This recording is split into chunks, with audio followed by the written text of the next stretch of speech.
Hey guys, it's Hart breaking down this 8-game NBA slate here in DraftKings. Going to be talking through some of my favorite early low core plays, pivot plays, all that good stuff in this slate breakdown. So make sure to hit that like button, check all my socials, link down below, and yeah, let's get into it. Before I get into the breakdown, just want to recap my lineup and just overall yesterday. Once again, we had the clean sweep on the two prize pick video plays. Pascal easily hits, and then Donovan Mitchell easily hit as well. I think he finished with like 32 or something. So another clean sweep. 8-1 over the past 4 video picks, so a fantastic streak there. I think I'll have a price pick video out today. I'm not sure. I'll have to take a look at the board, but if I do, make sure to check that out. Follow me on Twitter at HartDFS. Recapping my lineup. The only thing that frustrated me about yesterday was the fact that I had Devontae Graham in the guard spot here. And then once we got the starting lineup news, obviously Blake Wesley was starting over Devontae, and I was like, now there's huge risk that Devontae only plays like 15 to 20 minutes. Maybe he doesn't play at all. He really doesn't kind of fit in with his team. He's kind of like a misfit. And of course, he goes for like 45 off the bench. 33 more fantasy points really helped me out. Would have came in like top 12 in this tournament. So yeah, that was the only thing that frustrated me. Otherwise, everyone did great. Sexton 43, Hero 58, Horn Tucker 32, Tatum 58, Williams 32. Wesley obviously screwed me there with 8. Giannis 57, and then Branham 40. So pretty solid lineup, 332. Obviously, if you didn't score like 390, you really didn't win at all. That was kind of what you needed to get a takedown. But moving into tonight's slate, obviously we kind of have some similar plays from yesterday in terms of guys like Mark Williams that are just going to be like guys you kind of had to play just because they're so cheap. But yeah, we have an 8-game slate here. Moving on to Denver and Charlotte as the first game. Obviously, the news of this one is going to be the potential blowout risk, right? Like, I think it's double-digit spread right now. It would help if Jamal Murray's not in, if he's still out. Once again, Jokic looks great, Gordon looks pretty solid, and then Bruce Brown, who has been very disappointing, starting in place of Jamal Murray, would be another very solid play still. Point guard, shooting guard eligible. MPJ would be more of a secondary option. He's just very disappointing. Every time you need him to step up when a guy's out, he just absolutely does nothing. So he sucks. He frustrates me. It just is so annoying. So right now, obviously the only interest is going to be kind of those three. And if Murray's in, it's really just going to be Jokic and Murray for me. Sure, you could get to like a Gordon, MPJ, Bruce Brown, KCP is like contrarian secondary options, but I'd really just stick with the main two. And if Murray's out, obviously go with the 3 I mentioned. On the Charlotte side, kind of a similar breakdown to yesterday. LaMelo Ball going to be a great, great spin up option. You just hope this game stays close. Rozier, I don't think you really need to get to these secondary options like Rozier. PJ's price is fine. There should be more rebounds to go around for a guy like him. He's been decent the past 2 games, so we know he's very, very streaky when it comes to shooting the ball. Gordon Hayward, I think he makes for a solid value, 4,900. He's been playing 30 or more minutes the past 3 games. Sure, you could get to Richards if you think Mark Williams is getting foul trouble. He played 17 minutes. We've seen him this season be productive in like 17 to 20 minutes. So you can definitely play him, but it is slightly risky. Dennis Smith, 23 minutes. He's there. Yeah, not a lot of interest besides kind of LaMelo or Mark Williams. Moving on to Miami and Orlando. On the Miami side, they're still pretty short-handed. It helps if Victor Oladipo is back at 4,900. If he's not going to be on the minutes limit, I do like him a little bit there at 4,900. Should see high 20s, maybe into the low 30s minutes wise. But if he's out, once again, they're pretty short-handed. We'd obviously get big minutes for Bam, Jimmy, Tyler. I think Tyler stands out to me. He's still at that price tag. Martin's there. He's been actually doing decent, but I don't trust it. And then Vincent will start. He looks like a good value play, 4,500. Strus, Highsmith will come off the bench. They're okay value plays. It's a little bit of interest there for Miami. Orlando side, not a lot of interest. They're just kind of priced about right. No one really stands out. I mean, these guys have ceilings. Like, we've seen Franz go for 45, 50 fantasy point games. Same thing with Paolo. Same thing with Wendell. Same thing with Fultz. It's just tough matchup, slow-paced game. If I had to choose someone, it'd probably be Fultz. But once again, it's just, I don't know. It's just hard trusting these guys. I think Fultz would probably be my favorite play there. Cole Anthony looks okay as like a GPP play. If Gary Harris is out, once again, Suggs will probably start 3,700. He makes for a fair value play.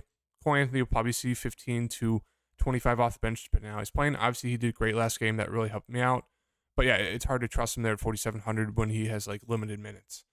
Indiana side, We got Haliburton at 9.4. I do like Haliburton a good amount right now at 9,400. You know, he should be pretty low owned. He has a huge ceiling. We haven't seen it recently just because he got injured in the, what is it, 3-4 games he's been back. You know, they just really haven't been the best for him. He's kind of been getting back in the swing of things. He's not aggressive at times, which is very frustrating. This dude should be getting up at least 15 shots a game on this team. Whoa, sorry about that. But, I mean, as we've seen, 12, 10, 8, 9, not the best. But we know if he's a huge ceiling, I expect him to bounce back here. So I like Haliburton a good amount here to kind of get back in the flow of things against a very, very bad Washington team. So he's a good play. I think Turner, he would make for, you know, strong secondary options. You know, Turner was on a great streak there, 4 games straight of 40 or more fantasy points, and then obviously had a dud there in Phoenix when the game got blown out. So I think him and Haliburton look great. Hield looks solid, and then Mathurin off the bench, 4,600. I think he looks decent. Tice makes for an interesting value play there, seeing mid-teens. You know, he's been productive when he's out there. I don't know if we had to go to him, but he's always an option. Moving on to Washington, I think it's really just going to be Porzingis for me. Beal looks like a strong secondary option. Denny, same thing as Beal, kind of a strong secondary option. He's been seeing a good amount of minutes. Sure, you can land on Gafford. You know, he's productive at times. He's not in foul trouble. Morris has a decent ceiling if he's going to be playing close to 30 minutes. So, I mean, there's a little bit of interest in these guys, but I think Porzingis is kind of the standout, even though he's pretty pricey. Moving on to Utah. Laurie's there. A solid, you know, spin-up option. Clarkson's questionable. If he's out, once again, I think that makes a guy like Horton Tucker more viable, who saw 27 minutes. He's been seeing solid minutes the past 2 games. So I think we can once again load up on, where is he? Sexton at 4,000. They haven't changed his price. I have no idea why. 31 minutes and then 37. He's score independent, but he, you know, he's productive. He's going to be aggressive. And at 4,000, I just don't understand why they're not raising his price tag. I think he makes a great play once again. Same thing with Horton Tucker. If Clarkson is back, that will obviously eat into a guy like Horton Tucker's minutes, I would think. So he'd be a little bit riskier, but I still think there's a chance you could definitely take a shot on him. I like Walker Kessler once again. So I think that the stacking these 3 guys looks pretty solid. Maybe he loses minutes if this game blows out, but once again, he's a rookie. I think they're committed to playing him a good amount. So I like him here at 5,700. We know he's a huge ceiling. Olenek, you know, he'll see about 30-ish minutes. Sure, you could take a shot on him. I don't mind that. And that's really it. Don't think you need to get to anyone else. And you could take a shot on Clarkson if he does play. On the Knicks side, as I always say, we love targeting Utah with the opposing team's star players, or the opposing team's bigs. In this case, it would be Randall. We saw yesterday what Siakam did to Utah. He went for like 70 fantasy points. He went for like 21 points in the first quarter. I mean, Randall looks great here. It's a spin-up option. He's been super aggressive. He's been great the past 2 months. So Randall 10-3 looks fantastic. Brunson has been very, very aggressive. He looks pretty solid as well. Barrett is there. The price is good. It's just the minutes, as I always say with Barrett. You know, we'll get 40, we'll get 31 game. It's just depending on how he's playing. So I don't trust it. Josh Hart is also questionable. He should be good to go for this game. So that kind of takes interest out of guys like Grimes, quickly. Barrett for me. It's really just going to be, you know, Randall for me at the top at 10-3. I just love the matchup attacking the Utah Bigs because they're terrible at defense. On to San Antonio. We'll have to keep an eye out on this, but once again, Keldon Johnson's questionable, Trey Jones questionable, Sohan's questionable. Those guys are all out once again. Then we could load up on Branham, who would be super aggressive. We'll load up on Collins. You know, Langford's questionable, Bassey's questionable, Doug's questionable. I mean, this whole team's questionable, which is super frustrating, but we should get that news pretty early. If it's like last night, you're going to want to start Branham. You're going to want to start Devontae Graham off the bench at pretty much a flat minimum price tag. And then guys like, you know, Roby will see decent minutes. I guess he's an okay option there, pretty cheap. You know, Bates Diop should see good minutes. He played 42. He'd be solid there at 4,600. So once again, it might be one of those days where we just load up on a ton of value plays, and then you pay up for 1 or 2 studs, kind of like last night. It might turn into the same slate as last night. Moving on to Atlanta. Obviously, a great matchup. You just hope this game stays close. So Trae Young looks great. I like him at 9,500. Capella looks decent, but once again, the minutes aren't the best.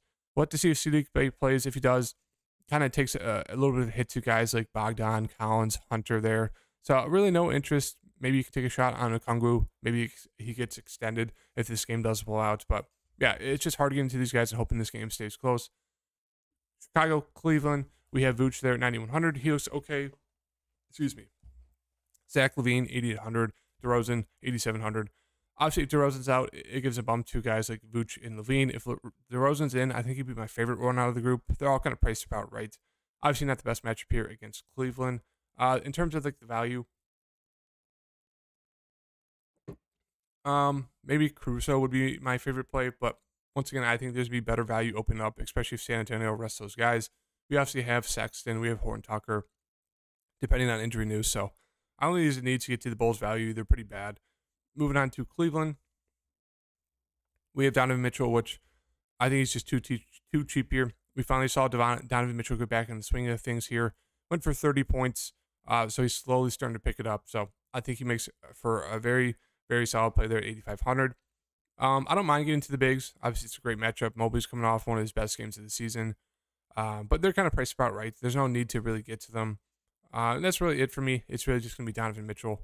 Moving on to the last few games, we got the Lakers versus Golden State. Obviously, it should be a great game to watch. LeBron is questionable. He's missed the past 2 games with that ankle. I would assume he plays. I know he likes playing against Golden State, so I think he makes for a solid spin-up option.